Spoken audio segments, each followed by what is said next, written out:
Hello guys, আসসালামু আলাইকুম। আমি হাবিবা কিচেন থেকে বলছি। রান্না করা হচ্ছে গরুর মাংস। আমরা সচরাচর গরুর মাংস প্রেসার কুকারে রান্না করি।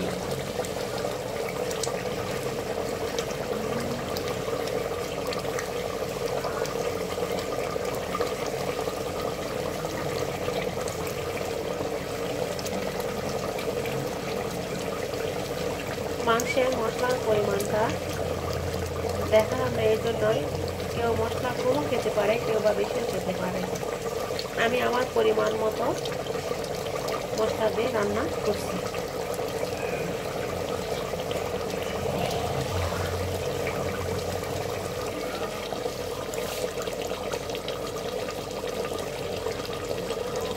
মাংস কষানো হচ্ছে।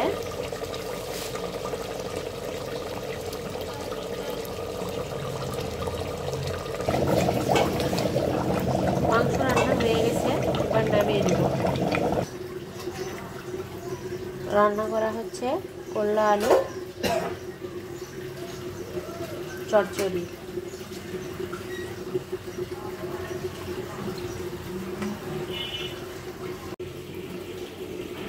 চচ্চড়ি রান্নার জন্য লাগবে পেঁয়াজ, হলুদ, মরিচ, লবণ, বাটা মশলা।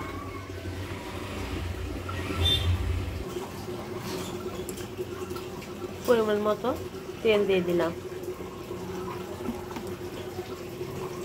করলার তরকারিতে সচরাচর তেলটা একটু বেশি দিতে হয়। এবার ভালো করে মাখায় নিব। এবার মাছ দিয়ে আরো ভালো করে মাখায় নিব।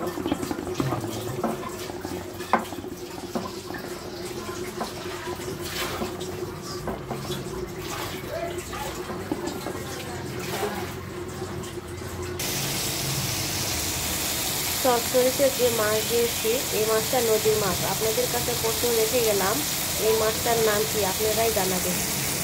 সবাই ভালো থাকবেন, সুস্থ থাকবেন, নতুনদের জন্য সাপোর্ট করবেন। আল্লাহ হাফেজ।